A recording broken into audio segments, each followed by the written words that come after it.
because I also did a research year at Yale, and Dr. Joey Lopez, many of whom you have met, who were the main advocates during my application cycle, and also were the people who told me what to do and what not to do during my application cycle, like this past year.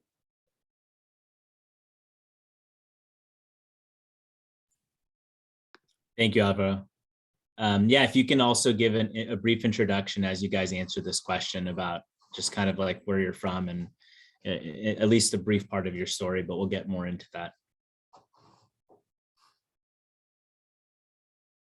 I can go next since I think I was next on the list. So I'm Nusaiba. It's nice to meet you guys. I'm I'm half Mexican and half Iraqi, and I grew up in Fresno, California, where Dr. Galvez, I think also is. So, and I'm back here in Fresno now, just kind of chilling, waiting for residency. So my background actually is very similar to. You can come shadow me. Just come shadow. There's so many patients.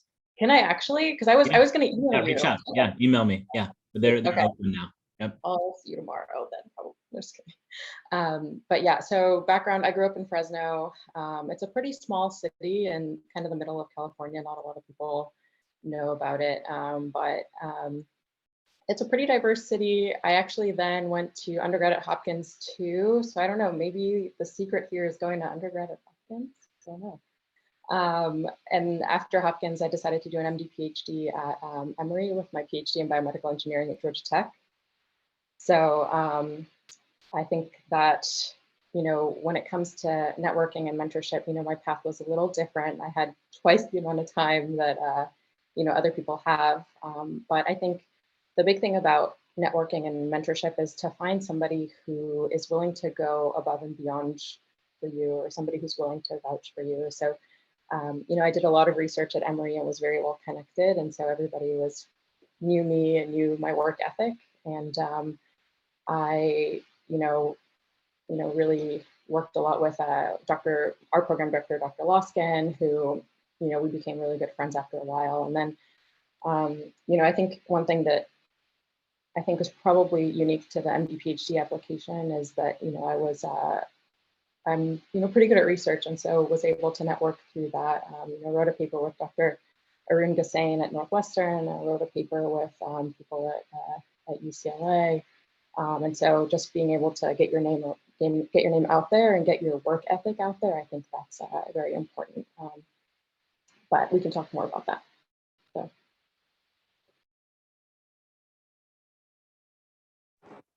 I can go next since I was next on the list. Hi everyone, I'm so happy to be here. And thank you, Dr. Galvez, for organizing this and also for being a role model for many of us who have found you on Instagram even before we decided to pursue plastic surgery. And I'm excited to be here with my co-applicants, and some of my mentees are on this call. So a little bit about me is that I went to UCI for undergrad and UC Riverside for medical school. And my background is half Indian and half Mexican, and I identify with both and more on my Latina side. And I was exposed to plastic surgery through since I was born and raised in LA, I was exposed to the cosmetic side of the Beverly Hills plastic side. That's why I never had an interest in plastic surgery. And it wasn't until my mother's breast cancer experience that I really was exposed to the reconstructive side. I'm sorry if there's like some background noise. And in terms of mentorship, I think it's very important as well as networking. One thing that I did do is take a research year in order to expose myself more to plastic surgery and plastic surgery attendings and the field, and really confirming if it's what I wanted to do. And like another co-panelist here, I also come from a school without a home program. So it was essential for me to really integrate into a sister program. So what I did is I did the research here with Dr. Justine Lee, who's at UCLA, and the research was on craniofacial pediatric surgery. So we did a lot of the basic sciences and also the clinical outcome side. And there was one more thing I was gonna say. Oh yeah, I also, when I met La Doctora Sendales, who's the hand surgeon, I was also like, oh my God, this is the first Latina plastic surgeon that I've like come across. So yeah, I don't know, that still happens even now. There's not that many of us, but it seems like the field is growing slowly but surely. Hi, everyone. My name is Christia. I was born and raised in El Salvador until I was about 8 years old. Then my family immigrated to the United States. And so I'd say my second home is Silver Spring, Maryland, which is right outside of DC. And then my third home is Providence, Rhode Island, where I currently am now. I did my undergrad at Brown and decided to come back for medical school as well. Let's see, in terms of networking and mentorship. So my journey was a little bit different and I came to plastics very late in the game. So I officially decided to apply to plastics April 13th of last year. So if you can think about the time in the cycle of where we are now, that's pretty late in the game. But luckily I had already mentorship from a different department, so the neurosurgery department. And I had worked with them for about like maybe 4 to 5 years at that point. So I knew them very well and they still supported me in every way that they could, even though I was no longer doing neurosurgery. But I think, you know, for those of you who may be third years, I'm not exactly sure, you know, what stage people on the call are in, but if anyone came to, you know, plastic surgery a little bit later, I'm happy to chat about ways to network and build mentorship. But I think the most important thing is to be proactive and never be afraid to reach out. So I actually first met Dr. Galvez through Twitter. I sent him a very lengthy Twitter message with my dilemma about switching from neurosurgery to plastics, and he graciously took my call while, you know, in line for something. And so I thought that that was really, I found that really reassuring that people really are here to, you know, ensure your success, and all you have to do is be proactive and be a hard worker. And so I definitely encourage people to, you know, even, you know, if you're in the earlier years of your process, to really just reach out to whomever you can, because everyone knows each other. You never know how one person might be able to open doors and opportunities for you to then go elsewhere. And so yeah, I'd just say be proactive any stage. And I just want to echo that it's such a small world, because Chrissy and I met actually like way before, like I think we were second years or first years at an LMSA policy event, and who knew that, I think you and I knew then that we wanted to do plastics, and here we are now.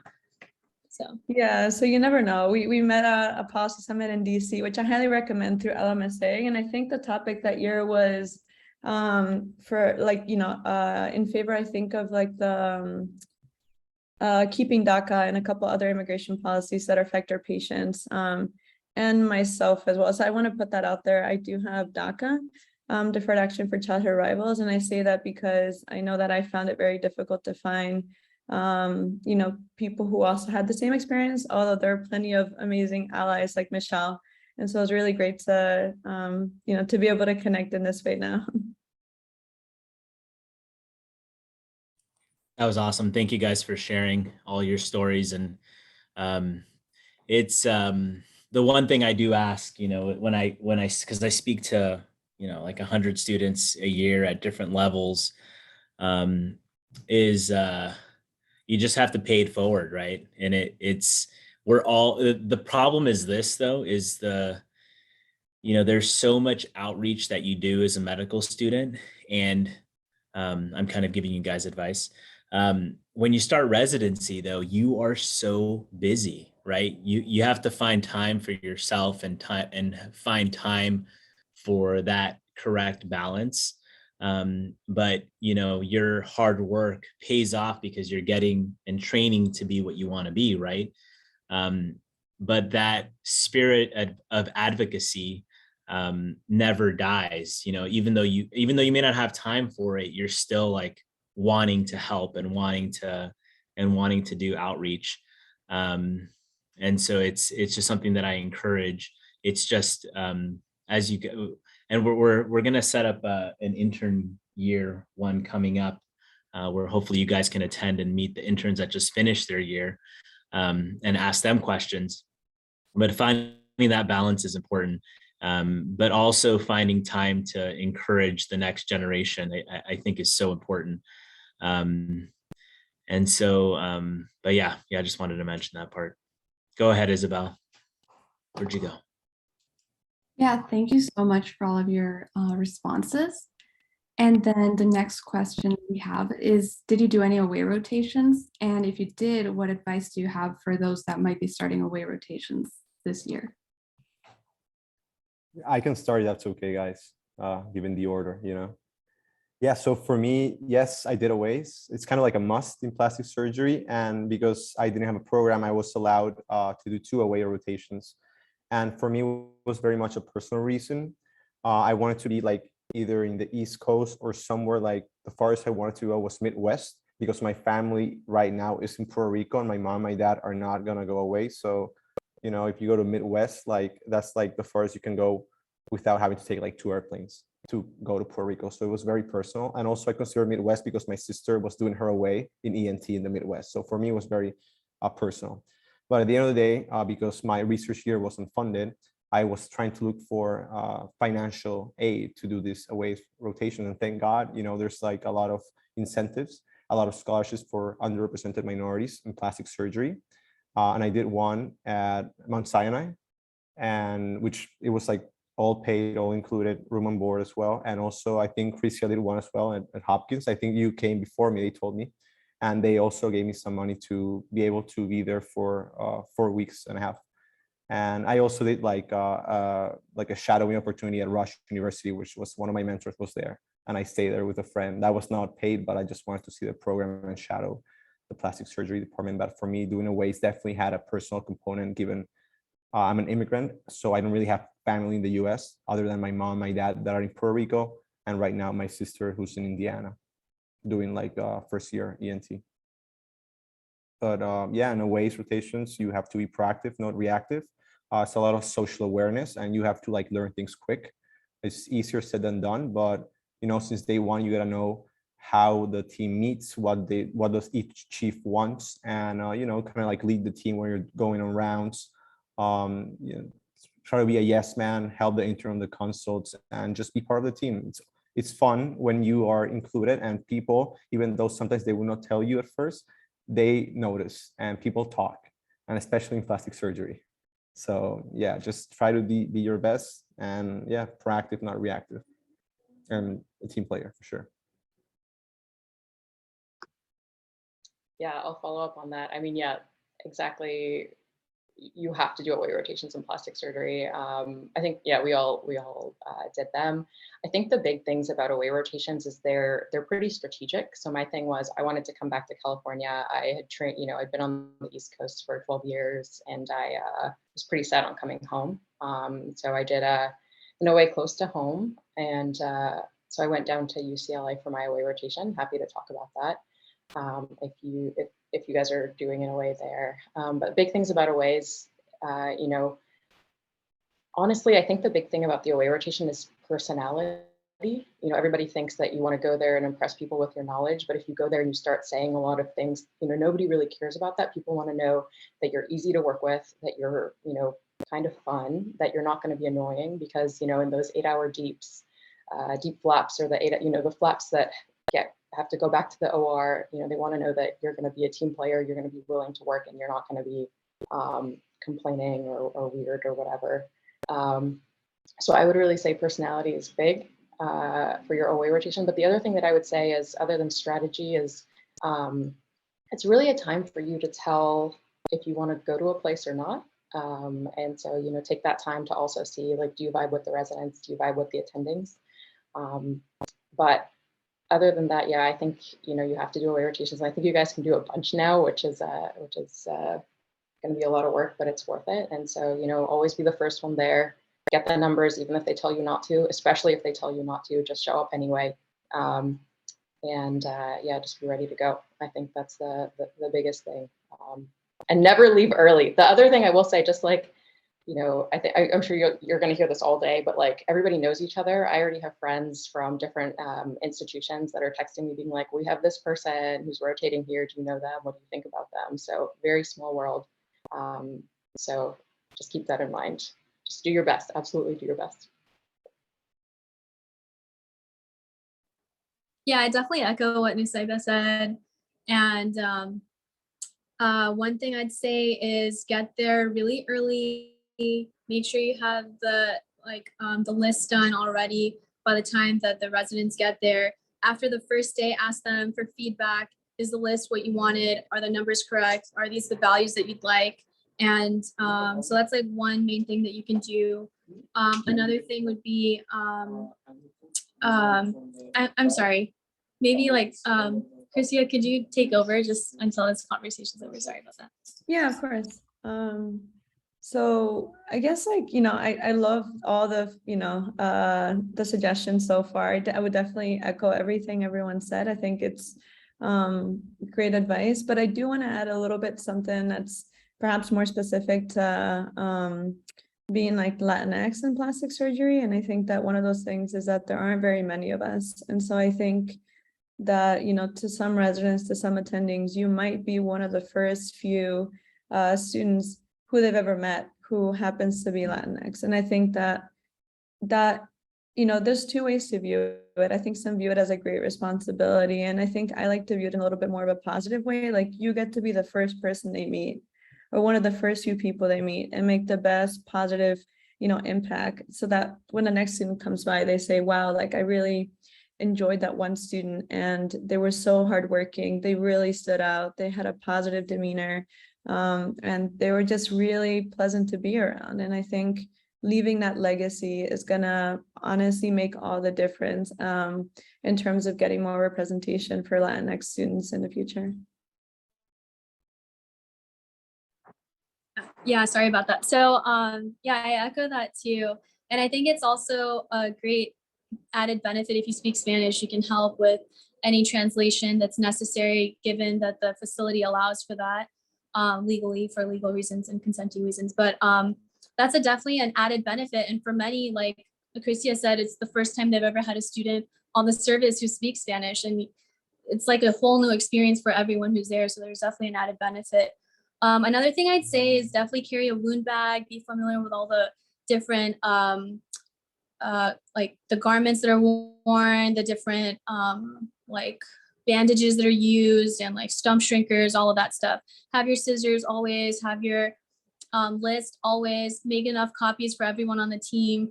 Don't be annoying, like really try to anticipate needs. And yeah, like never leave early, and also always be very proactive. And like, if you know that a certain person likes bandages a certain way, try to anticipate that and have the like materials ready for them. And yeah. And oh yeah, read up on the cases before. If you already know what case you're gonna go in, the night before, try to watch videos on it. Try to know, like, especially for me, that I came from a school with no home program, I got to do 2 OAs. So one of the OAs was at UCI, the other OA was at Duke, and that was through like a minority sponsorship as well. They fully paid for everything, and they really took me under their wing. Given my situation that I didn't really have like faculty support from my school because there was no program. But yeah, I would just say be very as proactive as you can.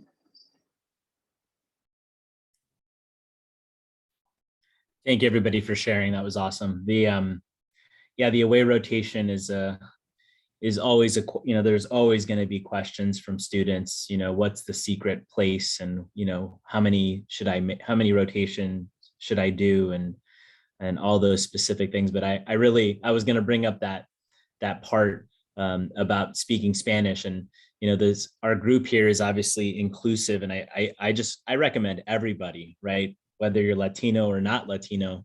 There are so many patient populations across the United States that speak Spanish, and so you really can increase efficiency and connection, and like when you pre-round on a patient or you see them before, you can really understand what's going on or what the challenge is, right? Like the patient needs to be discharged home, but you can pick up, right, because of cultural competency, because of your Latino background, because of speaking Spanish, you can pick up that the mother maybe isn't comfortable with the wound care, and that's going to be the key thing with getting them home. And so when you bring in that key piece of information to the group, that's when you demonstrate value, right? And so I think that's an important consideration that you guys brought up. It also gets me very tired when you guys talk about OA rotations, because you are the first person there and the last person there. So I have a bit of PTSD. Somebody did ask a question. So do you recommend, this is David, do you recommend to do away rotations on the same institution you have done research previously on to further strengthen relationships, or try another institution to expand your networking? I'll let a few of you guys answer that one for them. Yeah, I can start. So I did my research year at Yale, and that's actually a good question because I had a dilemma, but also I had no money. So I talked to my my mentor there at Yale and to the rest of the faculty and the chief residents, and I told them that I thought for me, both financially and in terms of professionally, it was smarter for me to expand my network, and they completely understood. I told them why I thought that I needed to go some other places where I could have gotten different like financial opportunities, and they understood. And if you are straightforward, if you're honest, I think it's a great way to expand one's network. But would I have liked to do in a way there? Yeah, but could I? I don't think so. My lease was going to expire, and yeah, that was my personal you know, choice and what actually was happening to me. So I don't know other people, their story. So I would follow kind of an algorithm for this. I would say, one, do you want to go there based on how much you like the research here? If the answer is yes, absolutely, like I loved it, there's no other place I want to go, then yeah, do the away. If the answer is I don't know, then I would think, think about the people that you've worked with. Is there somebody who can write you a pretty strong letter? If there's somebody who could write you a letter, but it's not that strong, but you still really, really want that person to write you a letter, I might consider rotating there. And then the other question is, do you have enough other letters that would you really need that letter? So I think it's kind of, the big question I think is really asking yourself if you want to go there.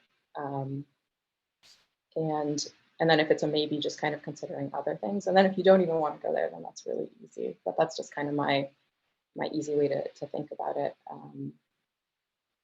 But yeah, that's my answer. I think that algorithmic approach makes a lot of sense to think of it that way. And I think that's where, hopefully we'll talk about this a lot, but that's, where that networking and mentorship comes into play. You have to be realistic, right? You need a mentor that's going to be a sponsor who's also going to be like, this is a good idea or this is not a good idea. Like, I'm just going to make something up, because you have to think of your entire application, right? Like and board scores are obviously going to change this from step 1 to step 2, in my opinion, but they're looking at the board score, looking at research, and then making sure that if you're investing your time to do an away rotation there, do you have a chance of matching there, right? If you are at a highly academic institution and you did a year of research there and you got some things done and maybe you have a lower board score, does it make sense to do your away rotation at this prestigious institution who's going to match people that have high board scores, high research? Sometimes that's no, and hopefully your mentors are going to be honest and be like, you do, I know you want to go here and you could do your away rotation. Maybe you like it a lot. But you have to be strategic, just like Alvaro was saying as well, I think, where you have to consider that there may be some other factors or there may be a better match, because I do think the away rotation is important for your letters, important, like everyone says, it's absolutely necessary to show your clinical skills. But that strategy, I think that's where some of it comes from yourself. The algorithm comes from yourself, but I also think it's helpful to get quality advice too, so that you can maximize your chances. Sorry, I'm chiming in so much. I can talk forever, so I'm going to stop.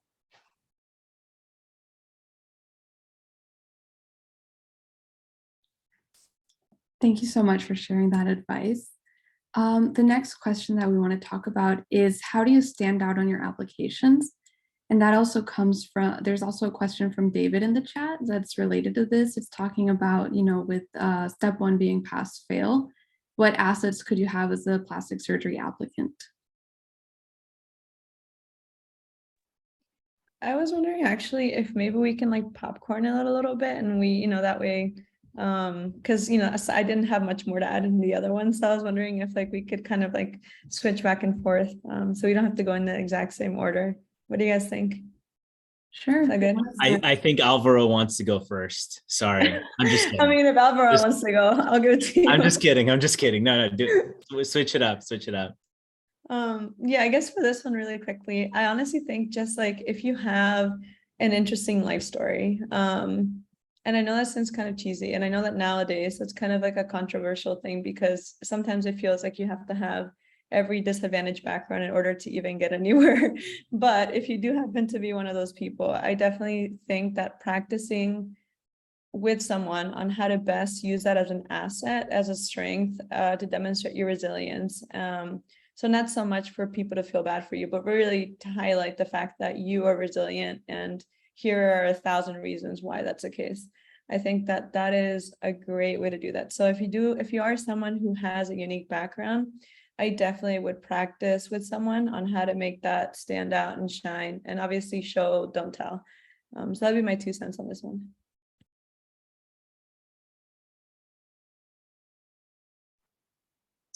Yeah, so I think a couple things that worked for me in terms of standing out, like, yeah, you can go the I would caution everyone against, or to really like weigh the way that they present their minority status on their application, because unfortunately the field can and just in medicine in general, sometimes it can be misconstrued as a woe is me type story. So I would be very careful in the way that you word it and include it in your application for sure. Um, um, Another thing I would say that is a benefit is if you know Spanish and you say that you have medical proficiency, be ready to be able to answer questions during interviews in Spanish of them asking you to present or to explain craniofacial anomaly to a parent, or the procedure that their child is about to have for a cleft lip and palate repair, fully in Spanish. I'm talking about telling them labio leporino, like everything, all in medical Spanish. So be ready for that. So anything you put in your application, you want to make sure is truly representative of who you are. There have been situations in other fields that from people I've heard who put that they know Spanish, they get asked during the interview and then they can't say it, and that's just a bad look. Plastics is very small, and with only 83 programs, every program director knows each other and they do talk. One more thing I was gonna say is, oh yeah, having interesting hobbies will always come up. So if you have something super like random, like in my case, I put that I powerlift, it was always a talking point to talk about competitive powerlifting. And it's something that you can bond over with your interviewers. And if you can tie in your background and having like a nice book in the background about the topic that was mentioned in your application or something like that to really start up the story, it would be a really good idea as well.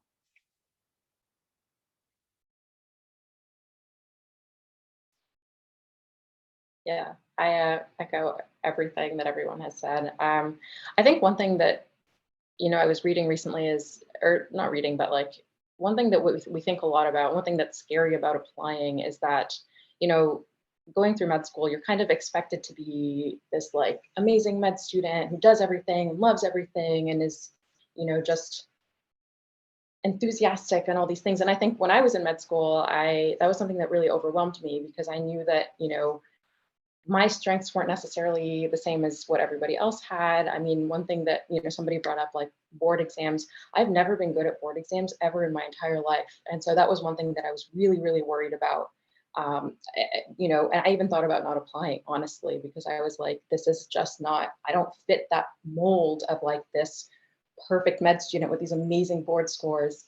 And so like about a year ago, when I was trying to decide whether to apply, I was thinking, okay, well, what is cool about me? Like, what are my strengths that I know would bring a different aspect or a different perspective to a program? And I think what I, kind of came up with, and, I just kind of focused on, like I mentioned earlier, like my work ethic. I knew I could blow everybody's work ethic out of the water. And I consistently did that on every rotation.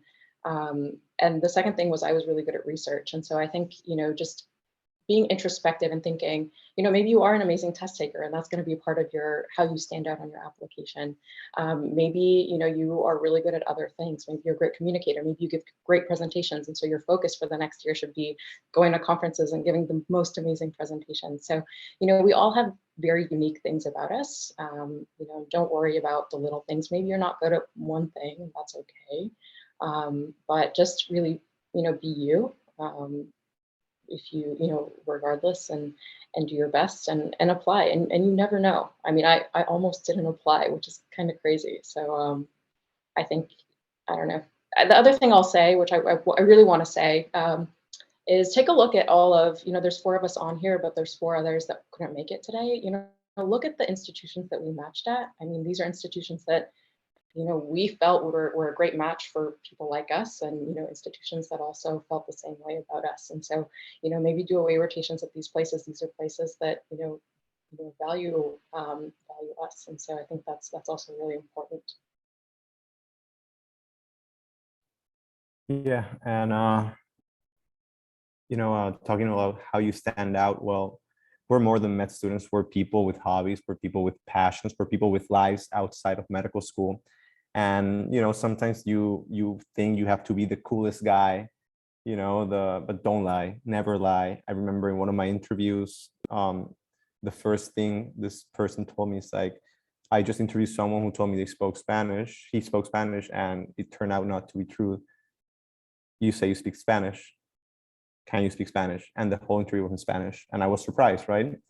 And but it was like very casual. But of course, my Spanish is a little it's native, so I kind of like was like leading him on, like correcting him sometimes in a very polite way.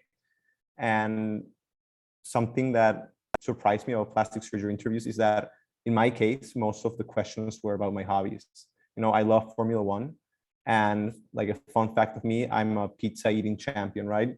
So basically, one of my interview, like, it was about like explaining myself why Lewis Hamilton was going to win the Saudi Arabian Grand Prix, right? So we had like a 50-minute conversation on the logistics, on the type of like circuit, on like how Hamilton is better. So it was very casual, and that way they tell that you're not lying, but also you're an interesting person and you like something else that's outside of medicine, outside of plastic surgery, because at the end of the day, they want people, right? People they can relate, have conversations, and also patients want that, so they can, they can see that.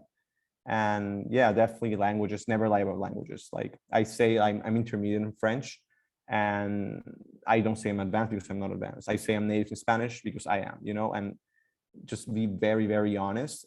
And if it comes out and you can demonstrate that you were honest when you said that you had this hobby or you speak this language at this level of proficiency, that's how you stand out, because it's a living proof that you actually enjoy these things or you could do these things, Really quickly to add on to that, Alvaro, you actually just reminded me of something, but in ERAS, there's a section where you can actually add like any additional information that someone would want to know or links. And so I actually included a link to my SoundCloud. So a fun fact is I actually play multiple instruments. Drums are my favorite one, but I was in an interview with Paul Soderna, and that was the first thing he opened with. He was like, I like your music. He's like, I clicked on it. And he actually admitted to having clicked on it. And so I think that if you have any links to anything, one of my co-applicants, she does a lot of pottery work, and she actually put up a link to a website that highlights all the like her latest pottery. And so I think if you have a link to something, I would definitely put it on there. People will definitely listen, they'll look at it. And if you play a musical instrument or something, you might be asked to actually show it. So in one of my interviews, they actually wanted to see the drum set that I bought. I just recently got a new Roland kit. And so I literally went to the room and like showed them the setup, and they were so excited about it. So if you have instruments, you may be asked to show them. So just so you know. And if you sing, they may ask you to sing during the interview. So be ready for that too.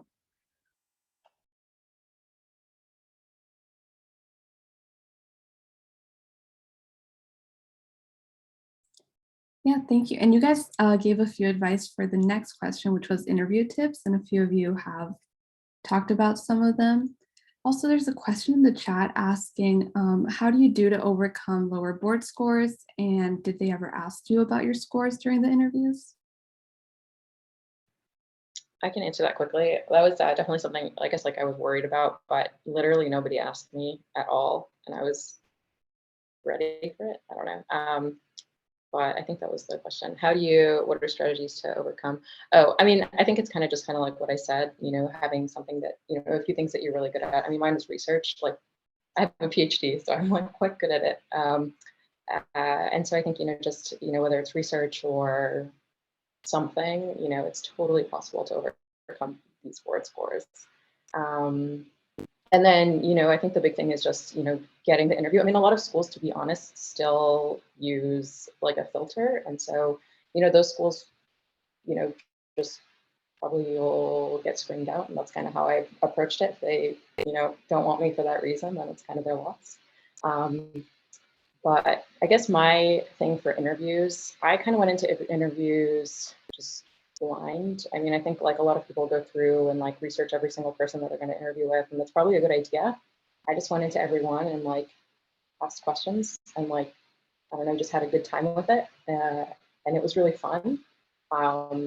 But I think I'm just more of a like laid back personality anyway. I think if it helps you to go through and make notes about everybody, I'm not even sure if that's good advice. Maybe you should take notes on everybody. I'm not sure. But I just, just trying to get to know a person and hearing about their journey and what got them, where they are in plastic surgery. And my big thing is I wanted to stay in academics. And so my big question in every interview was, how's your school going to help me get a career in academic plastic surgery? And so, just kind of,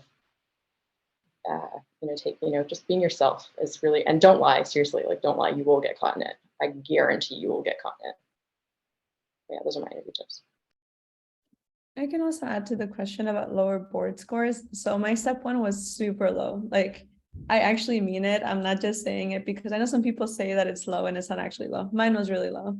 And I think I definitely got asked that question several times, but it was actually asking about the difference between my step 1 and my step 2 score. And so I actually I changed my study strategy completely for step 2 and did 40 points better. And so the times that I was asked about my step score, it was in that context. It was in the context of, so what happened between step 1, step 2? It was never in a blaming fashion. If they're interviewing you, that means that you've passed that filter. It's, really the tricky thing with step 1 scores that I found was, how do you even get through the filter in the first place? Because once you have the interview, really, it's a lot better from there. But I think one thing I really did, and my school helped me out a lot with, was actually emailing programs letters of interest and having my dean actually reach out on my behalf, because I know him pretty well, before the interviews even went out. And so before November 12th, I had emailed 20, 30 programs that I didn't want to miss out on an interview from. And I had my dean contact them, call them as well. And I also had my chair also reach out to a specific few, because I was also concurrently trying to pseudo couples match with my partner who is in ophthalmology and also applied this cycle. And so I also kind of was weighing the regional kind of game of where did they get an interview in, because ophthalmology is a lot earlier. And so due to that, I had needed a lot of help, but definitely don't be afraid to send proactive letters of interest specific to that program. I know it's like really time intensive, but if region is really important to you and you have a low board score, I think that that's the way to go. At least it worked for me. I don't know. That's awesome. I just want to say that's awesome. crazy. I had no idea you could do that. I wish I had known. Well, it worked out, but like, wow, I didn't know you could do that. That's awesome. You can do anything. Me too. I wish I had known. Yeah, you can ask anything, right? And I think that's where the mentorship part comes, is you can ask to a certain point, but it depends on your institution. It depends on what's available, right? Like it's a disadvantage, right? When you don't have a home institution, you have to figure out how to make things work. And so getting that balance, I think, is important of figuring out how to ask for those opportunities, because some of the schools are lazy, right? It's what it comes down to, right? They're weeding applications based on a score. And so I just wanted to talk briefly about the board scores. So why do they look at your board score, right? Just for everyone else who's listening, right? Like everyone is smart, right? If you're in medical school, you're smart. I'm sorry, like the score has no correlation to you as a human being, like Alvaro was saying. And so plastic surgery and many subspecialties like to think that they're the smartest, right? Oh, we're the surgeon. We're the smartest surgical field.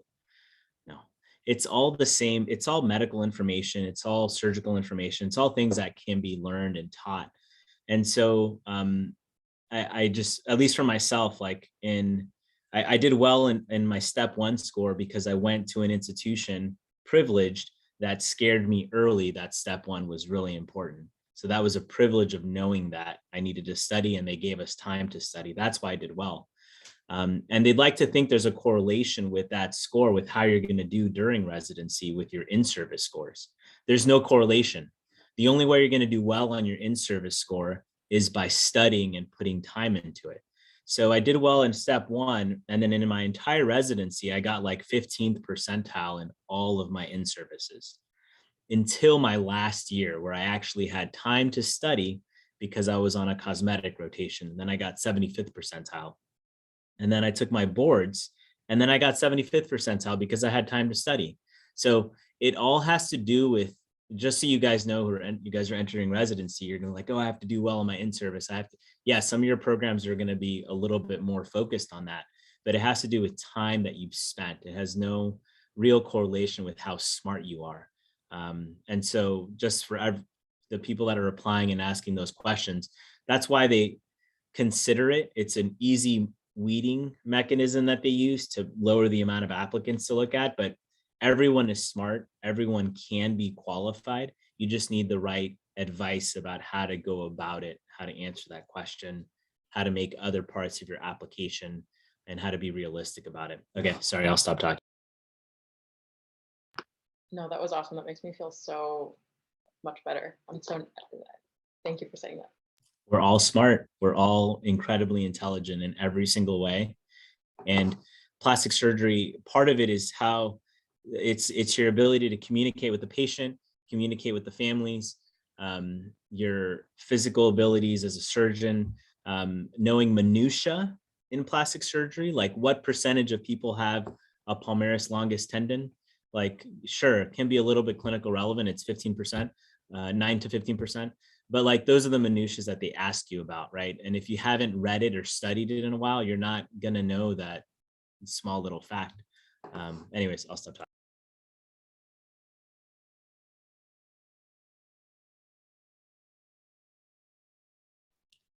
Thank you. So now we have a few questions in the chat. I did get one privately asking, for those of you that did a research year, how did you secure the research year and what was like your timeline? Yeah, so for me, I also was interested in plastics kind of on the later side. It was around the time that I took step 1. And I didn't really consider plastic surgery seriously until the end of my 3rd year, pretty much. And so I emailed a couple attendings at USC and UCLA. I'm from Los Angeles, born and raised, and I went to UCR for med school. So I knew I wanted to be local because it was probably going to be unpaid, which it was. And my idea was I wanted to live in Los Angeles, move back in with my mom, and basically fund it myself wherever I could with loans. So I did take a leave of absence. And to also answer another question that was in the chat is, how did the schools or residency programs view that? It's like standard almost. Like a lot of our co-applicants had research years, and it's expected. So the leave of absence is considered, for a research year, is considered like okay. I don't know if the leave of absence that was asked about was for some other thing, like a medical issue or something like that. And that could definitely be explained either in your application or in on the interviews. One thing I did address was also like my step 1 and my step 2, there was a significant difference in the score that I had. And so I basically explained what was going on around the time in my personal statements, so that if any questions did arise while my application was being reviewed, it would be addressed right there and then. And sorry, what was else like another part of the question that I didn't answer? Isabel? Asked, what was the timeline that you did to apply? Okay, so I emailed in January, and I think I emailed in like January. I interviewed in February, like right when or March, like right when the lockdown happened. So my interview got canceled from in person to FaceTime, and I got accepted that same day, pretty much. And so, but I would recommend emailing well in advance. As soon as you know you want to do a research year, look at the research that's being done at that in that lab. Is it the kind of research you want to do? I knew I wanted to do basic sciences because I had a lot of basic science research since undergrad, and I wanted to be in the lab pipetting like liquids. That's what I wanted to do. But I also knew that I had to do some clinical research in order to get papers out and get the numbers up. And so I would recommend looking for a lab that's doing the type of research that you're interested in. That's first and foremost, because if you want to be motivated to finish the papers, you have to like what you're doing. Second of all, I'd look at the institution, see if the person you'd be working for is a good mentor, but also a good sponsor. And as Dr. Galvez was saying, and I learned the difference between both definitions a while ago in like some business class, but a sponsor is someone who will advocate for you. And that's not necessarily the same as someone who's a mentor. Not all mentors will sponsor you, and not all sponsors will mentor you. So definitely look for someone who can do both. That's what I did. And in terms of the timeline, I did it between my third and fourth years. You can do it between your second and third years, but I think having the clinical exposure really helped me in specifically the type of research I did, because it was surgical based and I did surgery on rabbits. So having had surgery rotations done, it was easier to be able to do that. And I did remember someone had asked me, what about a research year after you're done with med school? I would not recommend that, because you're basically already out of the medical school game. You're going to do a research year, and like by that time, all the research years have already been allotted for students who are just finishing their MS3 year. So I would really recommend it between the third and fourth years. Also, to throw a little bit of something different out there. So if for some reason you've thought about getting another advanced degree in the meantime, and wonder if that's an option, in lieu of a research year. So I actually did a master's in public health in quantitative methods, which is biostatistics and machine learning, between my third and fourth year. And I actually, after third year is really hard and demanding, and so I actually found it very doable to do a full-time master's in public health program in a year and to still publish a lot. In fact, I think I was more efficient in my publishing because of the statistics and machine learning background. And so it became incredibly easy to come up with ideas, run everything myself. I bought new equipment, built my own PC to do it because my laptop wasn't able to handle the data. But I think that really sped things up. And I found younger students who were mentees that I mentored through writing a paper. And then we basically had like a well-oiled machine running all year as I was doing my MPH. And so I think if you've thought about getting a different degree because you're passionate about public health or maybe public policy, I think that there is a way to still be very prolific in research in that year and get a degree. And I actually had my year funded because my MPH program provided me a full ride. And so I only had to take out loans for living expenses, which was really nice. Okay, and I can go last. So the way I secured it, I applied to many programs and I only got into two. One of it was a paid fellowship, but 2 years. And the other one was at Yale, which was unpaid. And at the end, I decided to go unpaid because I knew that it was going to be more worth it because I was going to have one of my main mentors, Joseph Lopez, who was by coincidence doing a craniofacial fellowship there. And I also was going to have my main PI, which were my two advocates. And even though it was unpaid, even though it was a year, I was able to be productive and I was able to get direct mentorship, direct networking, because I was helping in the clinic and I was the main interpreter there. So, sometimes you have to weigh the options and you have to ask yourself, what is the best possible use of your time and money. So yeah, that's how I secured it.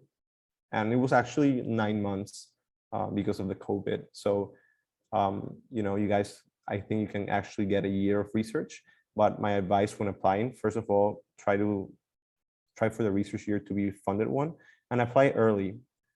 Sometimes when you don't have a program, that can be a little hard, because if you decide on plastic surgery without having a program, that means you're able to get exposure.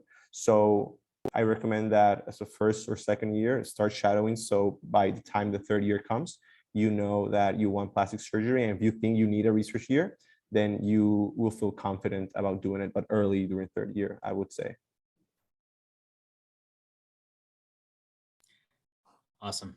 There's a question from the medical students that are earlier on, from a second year, for example, and a first year as well, what things they can be doing early on, whether they include conferences or other ways to be proactive.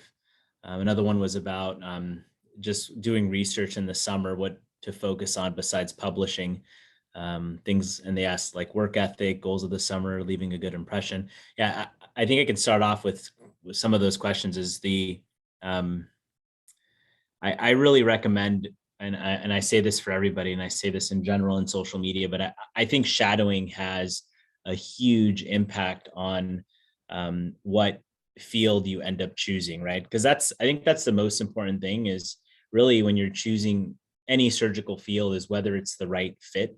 I ruled out neurosurgery as a pre-med student at UCSF. I was like, nope, not doing that.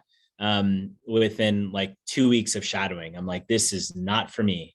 And so I think it's really helpful to really be sure that this is what you want to do.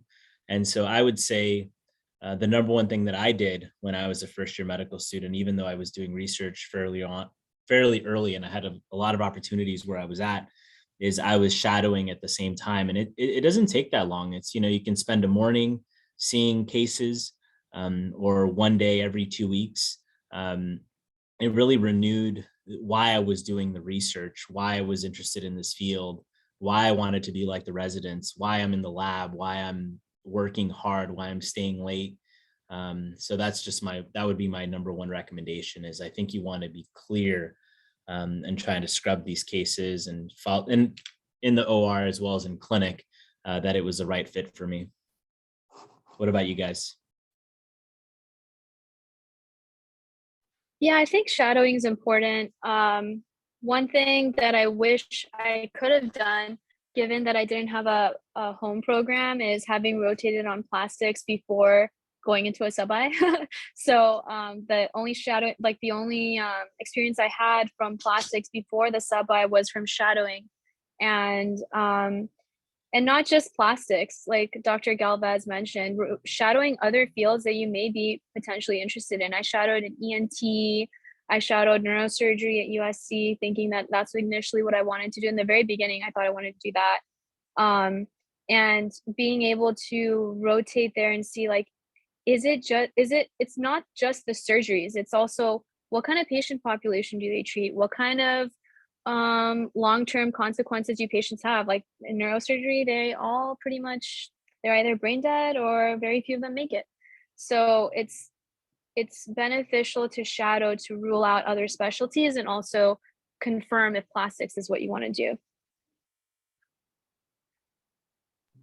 Yeah, I'll second that as well. I have to say, I had a different experiences that I actually loved neurosurgery, but then I realized that I also loved plastics. And so that was kind of the difficult decision there. But I think you honestly learn so much from everyone that you shadow. And so I think, for me, I was in the OR with neurosurgeons from December of my first year. And I think learning the OR etiquette from them and getting really comfortable with the operating room. I mean, I went like once a week starting first year. And I don't regret any of that. I think I made great connections, and I think my reputation in the neurosurgery department luckily actually helped me get, some respect from plastics attendings, especially the craniofacial attendings, once I did switch to plastics. And so you just never know. I mean, the hospital is a small world. The surgeons know each other. And I think you just can't go wrong. If you even have an inkling that you want to do plastics, definitely get in there early. Find a couple great mentors, and you just never know. You can also get scrub trained early too. You don't actually have to wait to be a third year to get scrub trained. And so shadowing might actually be you scrubbing in as a first year.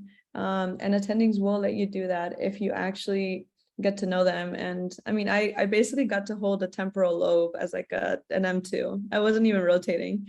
So I think, yeah, so I just think definitely get to know the surgeons, get to know the plastic surgeons, and who knows, you might get some suturing experience even before you do third year.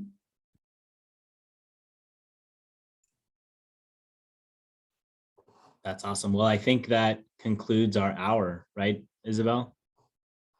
I really want to thank all the panelists. It's amazing hearing your guys' story and your stories and your insight for all these participants. We've had 30 plus people in the room the entire time. And so I want to appreciate the people who also showed up today and listened. And we're hoping to have more of these webinars sponsored by the Latina Plastic Surgery Society. And so the next one is going to be focused on interns that just finished their intern year. So hopefully it'll be relevant for you guys to listen in. But thank you everybody for showing up today. Really appreciate it. Thanks for having us, and thanks for putting this together. Thank you, Dr. Galvez and Isabel. It's a pleasure. Yeah, thanks for having us. And if you guys have any questions, feel free to reach out, email us, or contact us on social media. Awesome. Thanks everybody. Have a good evening. Ciao. Bye.